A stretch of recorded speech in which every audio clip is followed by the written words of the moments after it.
Yeah, said I gotta do better. Yeah, that's the motto. A gift and a curse, my foot in the pedal, I never let up. I dropped the L, now it's toe roll. Dubs come in first like it's walk-em-all. I'ma tell them all, yeah. Can't come in last, no. Come in first, I ain't no slowpoke. Oh, it's toe. I said, oh, it's toe. I said, oh, it's toe. I dropped the L and it's dubs, I ain't no more.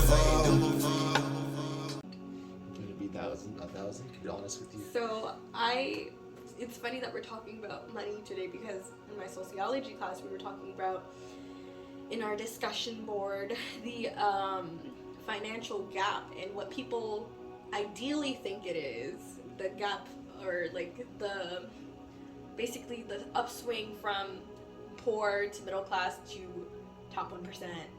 People think it's something like, ideally it would be something very, not close to socialism, but very, very upswing, like a normal upswing. And then that's the ideal. And then we talked about what people think it is, and it's a little bit less, and it's more like this. And then the reality is, it's like off the charts for the top 1%. You're talking about like the disparity in exactly, income disparity, exactly. And it's so low that the numbers for the poorest of the poor are like barely show up on the same chart that the richest of the rich don't even fit on. I'm not even gonna lie, I'm gonna add something to this. This right here is so much evidence. Everything we're talking about how your happiness, where it comes from, what you're pulling sadness from. So much, like, all right, I've heard this before. You only need to make $70,000 a year, and you'll be good. After that point, you get diminishing returns about how much money makes you happy. You don't need that much money to make you happy. And I feel with so much of my heart. There are cars that cost $70,000, Caleb. I want you to know that it would cost more than that. Oh yeah, I know. I mean, you don't have to get it. A car don't make you happy. I mean, if you're walking around, you can still be happy when you're walking around. Goddamn, you like, oh yeah, I get to look at the trees and shit. I don't gotta worry about people trying to run me over. I'm just on the sidewalk. Perspective. I mean, I'm saying I think about running a little bit. Basically, I'm saying. I could run that mofo, but I won't. Oh my god. I can. Anyway. I'm just saying it is possible in any situation to be happy when you're the poorest or when you're the richest. So I'm saying the grass is not greener on the other side. Just water your own grass and you'll be fine. I ain't even mean to rhyme, but you already know what's inside. And you cut me off before I finished what I was saying. Anyway, so we had to come up with not a solution, but some sort of like what would be better than the current system that is in place, the capitalistic system that's currently in place. And I said I didn't give a system because I don't think there's a system that currently exists that would fix the world's problems. But I think that a big piece of just interrupted me by burping. Oh my gosh, man. What do you think it would fix the system? Education, more than anything. I think education would really help. And I'm not talking about math and proper grammar skills. I'm talking about knowing how to use the money that you have to get what you want. It's like, I'm not talking about just stock market investments, because everything is an investment. I think we were talking about this with like kids, some parents perceiving their kids as an investment, which I thought this was a horrible thing, but at the end of the day, I am my mom's investment. She has put time, money, effort, food. I was in her. You know? Like, it doesn't get any more costly than that. You know what I mean?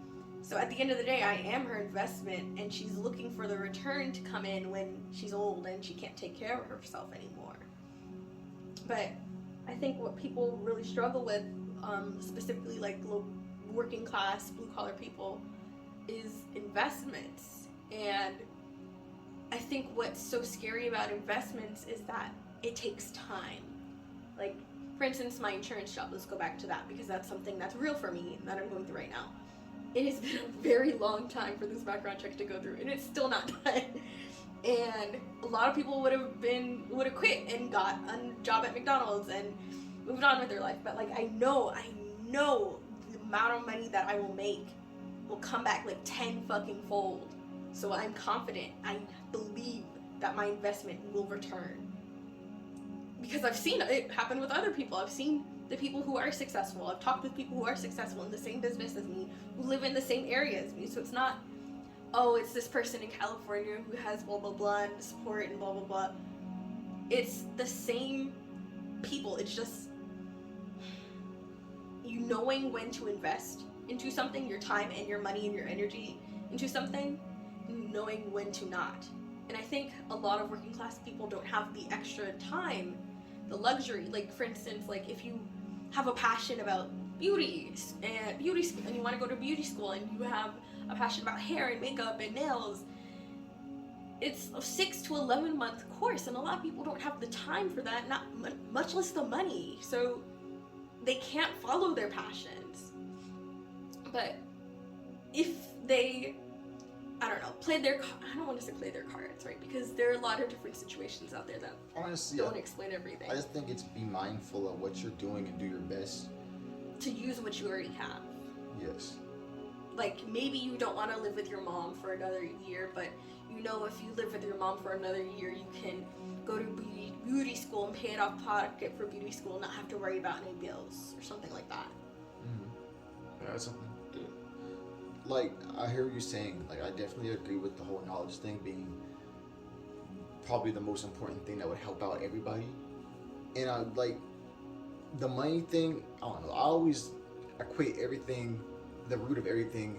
I always want, because to fix a problem, you have to get to the root of everything, right? Mm-hmm. And I feel like the root of everything is spiritual. Mm-hmm. That's my opinion. And I feel like that will, if everyone was provided with spiritual knowledge from the beginning, and they're able to work through all the problems internally, and they would learn how to get what they want in life. They would know how to talk to people. They would know how to be like, okay, that means I have to wait this amount of time, then I take the action right here in myself and the outside with the people around me, and they'll be able to get what they want. They'll be able to make the amount of money they want to be happy.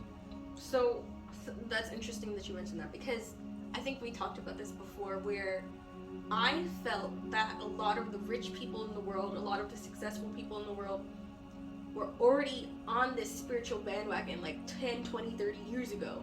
Mm-hmm. And that's when they were putting their investments in, starting up these brands, these books, self-help books. They were like freaking Iacocca. Have you ever heard of him? No. He's a very rich man. I have a picture of him right over here. Iacocca. I think he's Jewish or something. If he's not, take that out. Okay. Racist freak. No, it's okay. You got Jewish. I was gonna say he has curly hair and glasses. It's okay. She's part Jewish. She can say whatever she wants. That's how it works, right? Stop. But anyways, those people who were putting stuff out in the 80s and 90s and early 2000s, they are now seeing their investments come in tenfold, because now everyone is going on that spiritual bandwagon where if you believe XYZ, it will happen. And it's interesting because I wanted to talk about this too. It's interesting that my brain went back to the believe. I feel like the brand of the law of manifestation, I just thought it'd be so sad if it like cut us off 3 minutes into this conversation. I would be so sick, but I'd be so sad. I got like 50 minutes worth of okay. things I can possibly on my phone. So but the brand of law of manifestation that is currently being pushed is just total BS.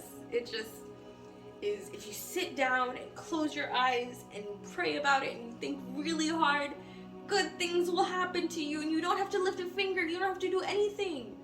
But like, that doesn't make sense at all on like any level. That's not how things work. That's not how things have ever worked. You have to have the right mindset, and then set those goals, and then actually achieve those goals, and then you will see, I almost said consequences, and then you will see gains, see your dreams come into fruition, your life changes, That's what we're looking at here. You want another word? I don't know. Read goddamn. Then you will see. Results. Results. That's what I was looking for. Okay. Results. I love hearing you talk so passionately about stuff like that. I just hate when people push the law of manifestation because it's so easy for people to fall into that. Mm-hmm. Like, oh, if I believe I will lose 10 pounds, I will. If I believe I get a new car, I will. I won't have to do nothing. Can I add something to that? And real quick, the other thing is, when I'm bashing this branded law of manifestation, if I believe XYZ, if I write it down 10 times and I do nothing else other than write it down on a piece of paper 10 times, then it'll come true, then I'm not saying your words have no effect. Because let's say if I want my relationship with Caleb to be stronger, a huge part of my relationship with him is my communication, the way I talk with him. So I'm not trying to diminish the impact of your words and you saying that you want something. I'm just trying to diminish the impact of just sitting in a room and thinking, I'm gonna get a new car, not working, not saving, not even asking your parents for a car or something. You know what I mean? Like, Bree, you opened up a can of worms, Bree, because I be thinking about this shit on the daily.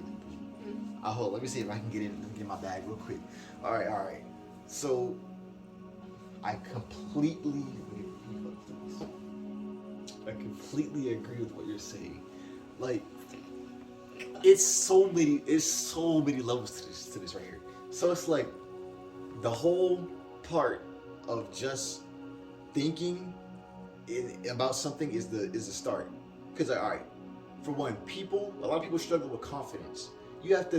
What gives you confidence is the first part of saying, I am confident. I have this, I have that.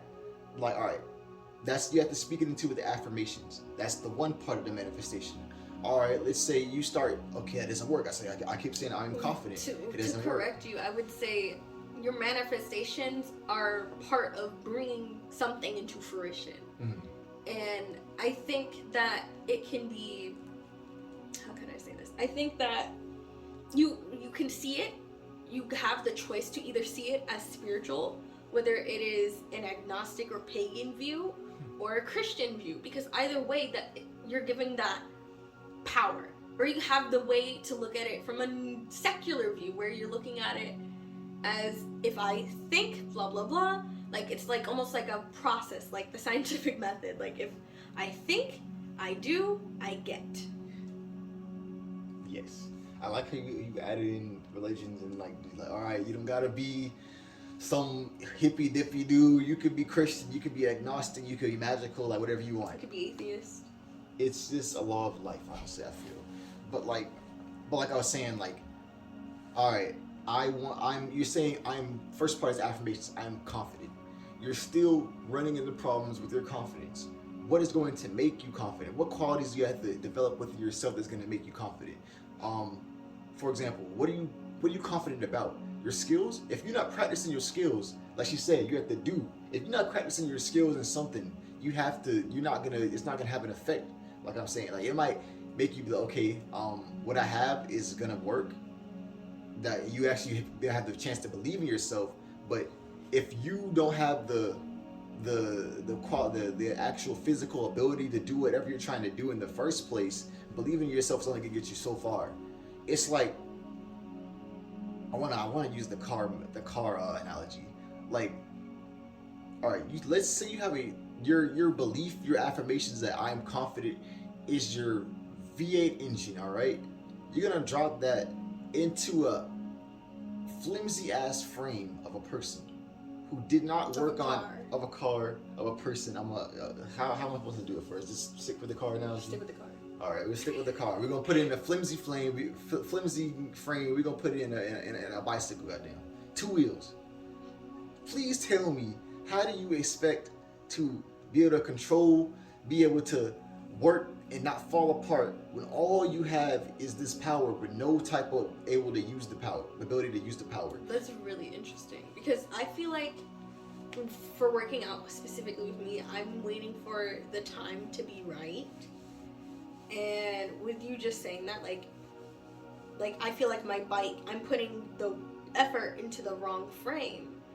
But it's almost like with this one instance of working out, it's like the reverse. Like, I have to have the mindset and then exercise. And I've been waiting for like this perfect mindset, but I already have drive. So I just need to do it. This is, you have to build your, like you said, you build your mindset, then take the mindset, which, all right, I got the mindset a little bit better than it was yesterday. All right, we can try to do something else. It's like, it's keys. I was thinking more like building blocks or like Legos, because like with the Legos, like let's say like you got a new Lego, like you got the fucking, what's it called? The Death Star. Oh, Death Star. You got the mofo's Death Star. Big as hell. The Death Star. Like you wake up on Christmas morning, you got this box of Lego and you see the Death Star on the front. You're not gonna build it all in one day, most likely. You're gonna come back, keep building it. First, you're gonna see that picture. You're gonna want to get to that picture. That is part of like the manifestation and setting the goals, and then you actually putting the little blocks together.